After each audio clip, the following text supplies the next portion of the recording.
muka. Artinya pajak ini akan menjadi kredit pajak bagi pihak yang dikenai pungutan saat menghitung total pajak terutang di akhir tahun. Untuk paparan selanjutnya, Kak Santina dipersilahkan. Baik, terima kasih. Saya lanjut. PPh pasal 22. Itu ada tarif dan objek PPh pasal 22 dulu kita bahas. Menurut UU Pajak Penghasilan PPh nomor 36 tahun 2008, pajak penghasilan pasal 22 PPh pasal 22 adalah bentuk pemotongan untuk pemungutan pajak yang dilakukan satu pihak terhadap wajib pajak dan terkait dengan kegiatan perdagangan barang. Pemungutan PPh pasal 22 yang pertama, bendahara pemerintah pusat atau daerah, instansi atau lembaga pemerintah dan lembaga-lembaga negara lainnya berkenan dengan pembayaran atas penyerahan barang. Dan yang kedua, badan-badan tertentu, baik badan pemerintah maupun swasta berkenan dengan kegiatan di bidang atau kegiatan usaha di bidang lain.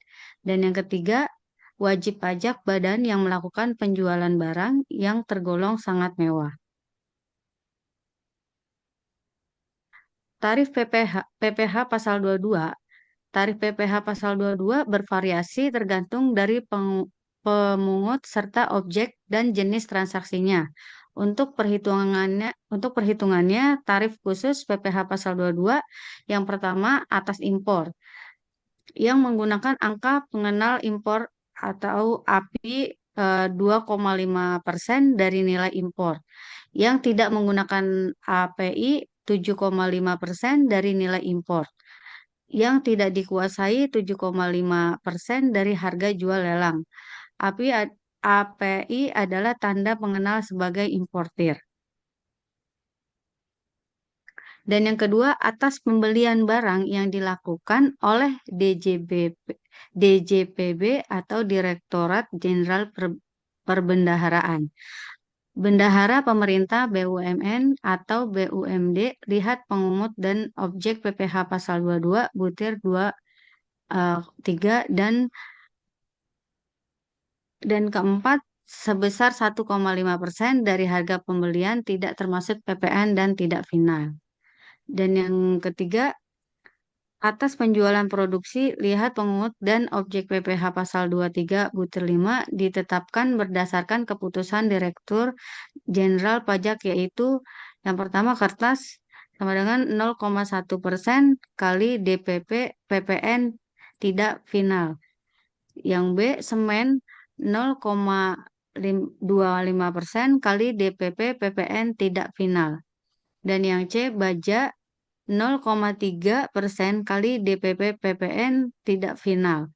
Dan yang D, otomotif 0,45% kali DPP PPN tidak final. Dan yang keempat, atas penjualan hasil produksi atau penyerahan barang oleh produsen atau importir bahan bakar minyak atau gas dan pelumas adalah sebagai berikut. Yang A, bahan bakar minyak Pertamina 0,25% dan yang B, bahan bakar minyak bukan Pertamina atau swasta 0,30%. Dan yang C, pelumas 0,30% dan yang D, gas 0,30%. Catatan, pihak atau subjek yang dikenakan PPh pasal 22 adalah pembelian yang membeli BBM atau gas dan pelumas langsung kepada produsen ataupun kepada importir. Dan yang kelima, atas pembelian bahan-bahan untuk keperluan industri atau ekspor dan dari perdagangan pengumpulan, lihat pengumutan dan objek PPh pasal 22 butir 7 ditetapkan sama dengan 0,25% dikali harga pembelian, tidak termasuk PPN. Dan yang keenam, atas impor kedelai atau gandum atau dan tepung terigu oleh importir yang menggunakan API sebagaimana dimaksud pada angka 1 huruf A sebesar 0,5% dari nilai impor. Baik, selanjutnya Kak Aris. Halo Kak Contoh Aris. kasus Oh, contoh kasus PPh pasal 22, di mana pembelian barang dari instansi pemerintah. Bendara pemerintah dan subjeknya adalah penjual, di mana tarif yang dikenakan yaitu 1,5% dari harga dan tidak termasuk PPN. Contoh, Dinas Pendidikan di Samarinda membeli 100 unit komputer untuk sekolah dari CV EGZ senilai 400 juta. Sudah termasuk PPN. Pembayaran dilakukan oleh bendahara pengeluaran Dinas Pendidikan, di mana pemungut pasal 22 adalah bendahara pengeluaran Dinas Pendidikan. Oleh karena itu, CV EGZ tidak menyetorkan sendiri tapi dipotong langsung oleh bendahara saat pembayaran. Tarif yang dikenakan yaitu 1,5% dari harga pembelian, tidak termasuk PPN. Penghitungan dasar pengenaan pajak DPD yaitu diketahui harga total 400 juta sudah termasuk PPN. Sebelumnya kena PPN yaitu 400 juta dibagi 1,11 sama dengan 360 juta 360. Maka pajak PPN 11% yaitu 400 juta dikurangi 360 juta 360 yaitu 39.639.640. Maka pasal PPh 22 yang dipungut adalah 1,5% dikali 360 juta 360.360 yaitu 5.405.405 rupiah, di mana pembayaran kepada CVEGZ yang menerima uang sebesar 3.444.590.595 dan dipotong pasal PPh 22 sebesar 5.405. Kewajiban bendahara harus menyetorkan pasal 22 sebesar 5.405.405 rupiah ke kas negara dan memberikan bukti pungutan PPh pasal 22 kepada CVEGZ. Bukti tersebut digunakan sebagai kredit pajak saat laporan SPT tahunan. baik, untuk selanjutnya akan dipaparkan oleh Kak Husnul. Baik. Konsep dasar PPh pasal 23. PPh pasal 23 adalah pajak yang dipotong oleh pihak pemberi penghasilan atau pemotong atas penghasilan tertentu yang diterima oleh wajib pajak dalam negeri atau WPDN dan bentuk usaha tetap atau BUT selain penghasilan yang telah dipotong PPh pasal 21. Artinya, PPh 23 dikenakan pada transaksi antar badan atau antar badan dan orang pribadi yang bukan karyawan, seperti pembayaran jasa, bunga, royalti, dividen, dan sewa. Objek PPh pasal 23 meliputi penghasilan yang berasal dari 1. Dividen, 2. Bunga, termasuk diskonto, premium, dan imbalan sejenis. Yang ketiga, royalti. Yang keempat, hadiah, penghargaan, bonus, dan sejenisnya, selain yang sudah dipotong PPh 21. Yang kelima, sewa dan penghasilan lain sehubung dengan penggunaan harta kecuali sewa tanah atau bangunan. Yang keenam, jasa, seperti jasa teknik, manajemen, konsultan, akuntansi, hukum, dan berbagai jasa lain yang ditetapkan oleh PMK 141 PMK 03 tahun 2025.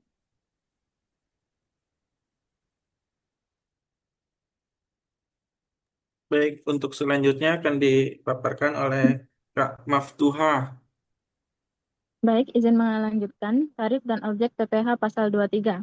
Pajak penghasilan PPh pasal 23 adalah pajak yang dipotong atas penghasilan tertentu yang berasal dari modal, penyerahan jasa, hadiah, dan penghargaan. Pemotongan ini dilakukan oleh pihak yang membayarkan penghasilan kepada wajib pajak dalam negeri atau badan maupun perorangan, atau bentuk usaha tetap. Objek dan subjek PPh pasal 23. Pemotongan PPh pasal 23 adalah badan pemerintah, subjek pajak badan dalam negeri, atau orang pribadi tertentu yang ditunjuk oleh DJP. Penerima penghasilan yang menjadi objek PPh pasal 23 meliputi wajib pajak badan dalam negeri, PUT, dan wajib pajak orang pribadi dalam negeri untuk objek tertentu. Objek PPh pasal 23 mencakup yang pertama yaitu dividen, bunga, dan royalti. Yang kedua adalah hadiah, penghargaan, bonus, dan sejenisnya selain yang dipotong PPh pasal 21. Yang ketiga adalah sewa dan penghasilan lain sehubungan dengan penggunaan harta kecuali sewa tanah dan atau bangunan yang dikenakan PPh final pasal 4 ayat 2. Yang keempat adalah imbalan sehubungan dengan jasa teknik, jasa manajemen, jasa konstruksi, jasa konsultan, dan jasa lain selain jasa yang telah dipotong PPh pasal 2. Tarif PPh pasal 23. Tarif PPh pasal 23 bervariasi tergantung jenis penghasilannya. Yang pertama adalah 15% dari jumlah bruto atas dividen, bunga, royalti, hadiah, penghargaan, bonus, dan sejenisnya. Yang kedua adalah 2% dari jumlah bruto atas sewa dan penghasilan lain sehubungan dengan penggunaan harta selain tanah atau bangunan, serta imbalan jasa teknik, manajemen, konstruksi, konsultan, dan jasa lainnya. Yang ketiga adalah 2% dari jumlah bruto imbalan sehubungan dengan jasa teknik, jasa manajemen, jasa konstruksi, jasa konsultan, dan jasa lain, selain jasa yang telah dipotong PPh pasal 21. Penting, jika penerima penghasilan tidak memiliki nomor pokok wajib pajak atau NPWP, tarif pemotongan yang dikenakan adalah 100% lebih tinggi dari tarif normal menjadi 30% atau 4%. Baik, untuk contoh kasus PPh pasal 23, tarif PPh 23 adalah tarif yang dikenakan atas penghasilan yang berasal dari modal, hadiah, dan penghargaan serta penyerahan jasa selain yang telah dipotong PPh 21. Subjek pajak yang dikenai tarif PPh 23 adalah pajak orang pribadi dalam negeri dan bentuk usaha tetap. Pemotong PPh pasal 23 adalah badan pemerintah, subjek pajak dalam negeri dan orang pribadi yang ditunjuk oleh Direktur Jenderal Pajak. Contoh kasus pada bulan Februari 2025, PT Wika Rekayasa Konstruksi menggunakan jasa perantara yaitu jasa logistik dan freight forwarding dari PT Schenker Petrolog Utama untuk mobilisasi loader tracking senilai Rp6.250.000. Biaya pengiriman tersebut akan menjadi DPP untuk dikalikan dengan tarif pajak penghasilan pasal 23. Total besarnya biaya dan pajak penghasilan pasal 23 yang harus dibayarkan PT Wika Rekayasa Konstruksi adalah sebagai berikut. PPh pasal 23 dari nilai jasa logistik yaitu 2%. Penghitungannya PPh pasal 23 jasa pengiriman dengan DPP 6.250.000. PPh pasal 23 itu 2% sama dengan 6.250.000 dikali 2% ditemukan 125.000. Jadi PPh pasal 23 yang harus dipotong adalah sebesar 125.000 dari total tagihan logistik 6.250.000. Rapat umum, contoh kasus selanjutnya yaitu rapat umum pemegang saham RUPS atau PT Wika Rekayasa Konstruksi mengumumkan pembagian dividen sebesar 3 miliar. Sedangkan PT Perkasa memiliki saham 10% dari saham PT Wika Rekayasa Konstruksi. PT Perkasa adalah wajib pajak badan yang atas dividen yang diterimanya tidak berlaku ketentuan PPh pasal 4 ayat 2. Berdasarkan ketentuan Undang-Undang PPh nomor 36 tahun 2008, penghasilan serupa dividen dikenai PPh pasal 23 dengan tarif 15% dari penghasilan bruto. Kepemilikan saham PT Perkasa yaitu 10%, sehingga dividen yang berhak menjadi hak PT Perkasa adalah 3 miliar dikali 10%, yaitu 300 juta. Jumlah PPh pasal 23 yang dipotong 300 juta dikalikan 15% didapat 45 juta. Jurnal PPh 23 atas dividen PT Perkasa di utang dividennya yaitu 300 juta dikurangi 45 juta. Didapatlah 255 juta. Jadi PPh yang dibayar muka yang didapat oleh PT Perkasa yaitu 45 juta dari dividen pendapatan 300 juta rupiah. Selanjutnya akan dipaparkan oleh Pak Rizpugi. Baik, terima kasih. Selanjutnya adalah tentang analisis dan kesimpulan. Keterangan, oh ini screen-nya cuma sedikit ya, Dek, ya? Nggak, dengan, sebentar. Baik, keterangan analisis dan kesimpulan. Keterangan, oh ini screen-nya cuma sedikit ya, Dek, ya? Nggak, dengan, sebentar. tentang analisis dan kesimpulan. Keterangan di sini ada pasal PPH pasal 22 dan PPH pasal 23. Untuk objek pajak, perdagangan barang impor, penjualan hasil produksi dan pembelian oleh pemerintah. Untuk PPH pasal 23, penghasilan dari jasa, modal, dan kegiatan lain selain gaji.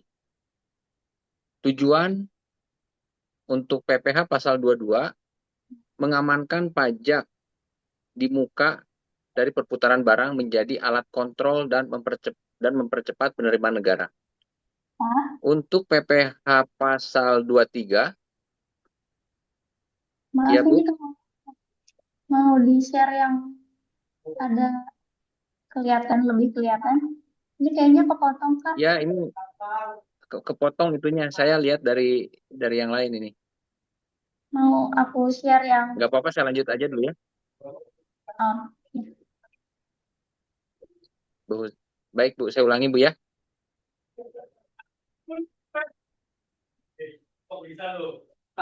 Mas Adi itunya apa?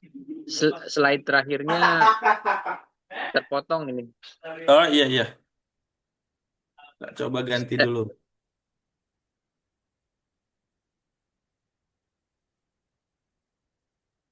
Karena saya melihat dari dari slide yang sebelum dikumpulkan, yang kita kumpulkan bareng-bareng.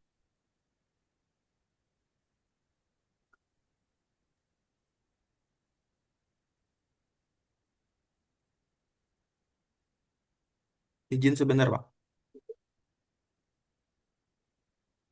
Oke, sudah ya? Belum Bu, ada slide-nya yang sedikit.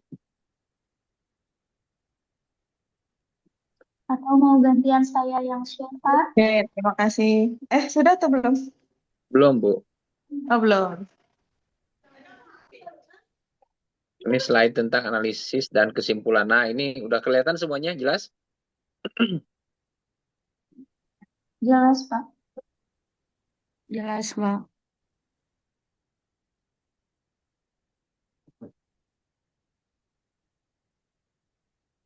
Oke, dilanjut Pak Rizpugi. Nanti masih belum. Next.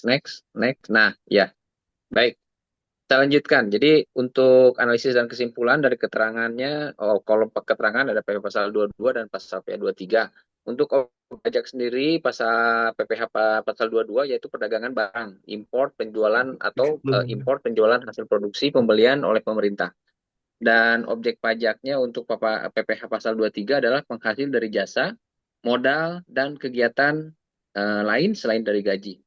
Tujuan untuk PPH pasal 22 adalah mengamankan pajak di muka dari perputaran barang, menjadi alat kontrol dan mempercepat penerimaan negara.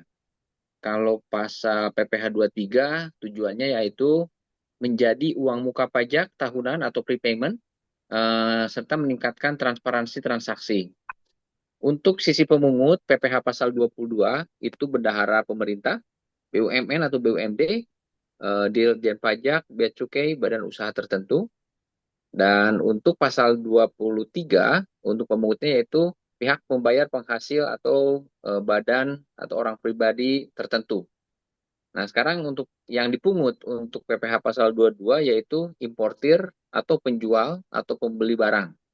Untuk PPH 23 yang dipungutnya yaitu adalah penerima penghasilan. Secara tarif untuk PPH pasal 22 bervariasi antara 0,25% sampai 10%. Tetapi kalau untuk PPH pasal 23 tarifnya 2% atau 5%. Jadi kunci kesimpulan utama adalah PPH pasal 22 dan 23 adalah mekanisme pemotongan atau pemungutan pajak di muka yang vital dalam sistem perpajakan Indonesia. Pasal 22 mengamankan pajak dari arus barang. Sedangkan pasal 23 mengamankan pajak dari arus jasa dan modal. Keduanya berfungsi sebagai pembayaran cicilan awal yang dapat dikreditkan pada perhitungan pajak akhir tahun. PPH pasal 22 dan 23 adalah tulang punggung sistem pemotongan atau pemungutan pajak Indonesia yang menjamin efisiensi dan keadilan. Kedua pasal ini bukanlah hambatan, melainkan pilar yang menopang pembangunan nasional. Poin yang ketiga, memahaminya dengan baik adalah bentuk kecerdasan finansial dan kontribusi nyata bagi kedaulatan fiskal Indonesia. Itu dari sisi analisa dan kesimpulan. Selanjutnya saya lanjutkan. Silahkan Mas Adi Raga. Baik, alhamdulillah. Terima kasih teman-teman semua. Barangkali ada yang mau bertanya, waktu dan ininya dipersilahkan. Mudah-mudahan kami bisa menjawab dengan baik.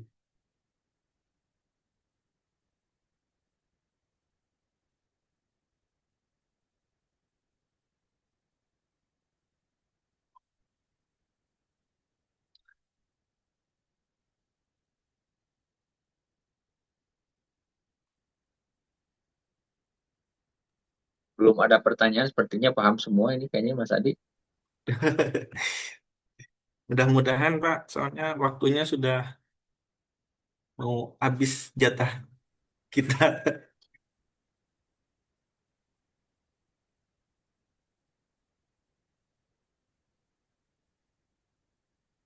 Oke, terima kasih untuk kelompok menyaji pertama atas materinya hari ini. Mungkin dari teman-teman yang lain ada yang mau ditanyakan?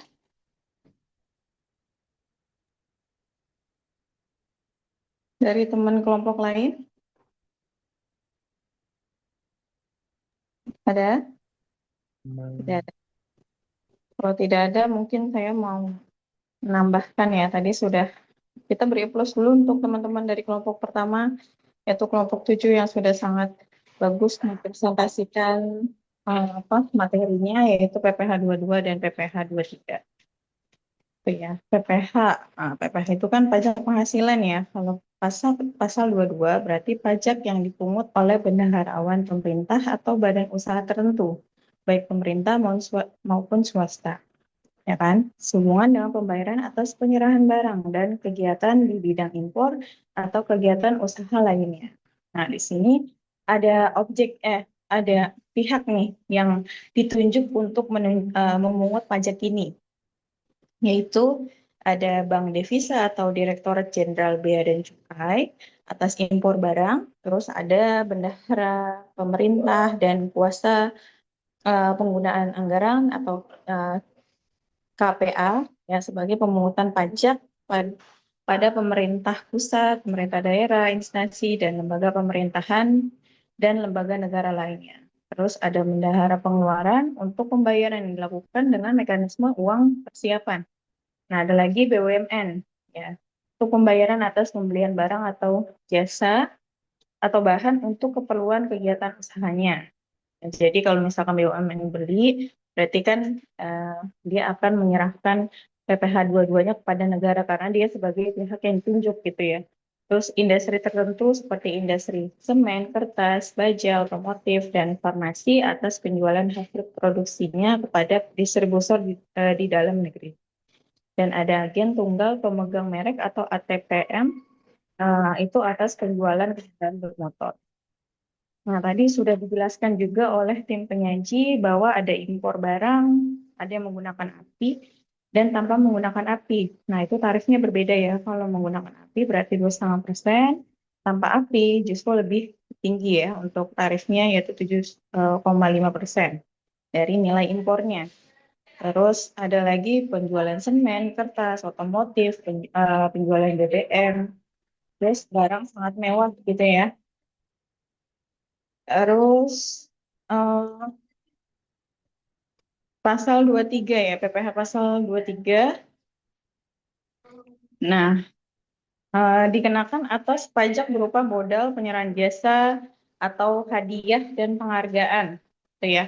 Kalau hadiah di sini konotasinya kan ada dua ya. Ada yang hadiah di 4 ayat 2. Udah pernah dapat yang 4 ayat 2 belum? Belum, Bu. 4 ayat 2? Belum ya? Oh, udah?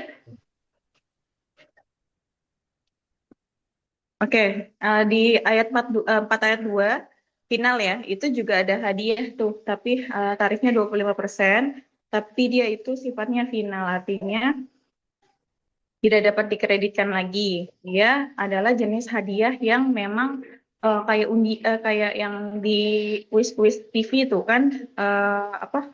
Misalkan saya nih menangin hadiah yang dari kuis TV gitu, tapi dipotong misalkan mobil harganya 50 juta, 100 juta gitu ya. Tapi dipotong pajak gitu. Berarti nanti saya harus membayar pajak itu gitu untuk PPh pasal 4 ayat 2-nya gitu. Itu adalah 25%-nya karena kan memang barang ya. Tapi kalau misalkan saya apa namanya dapat uang tunai misalkan berhadiah 1 juta, berarti saya akan dipotong 25%-nya gitu.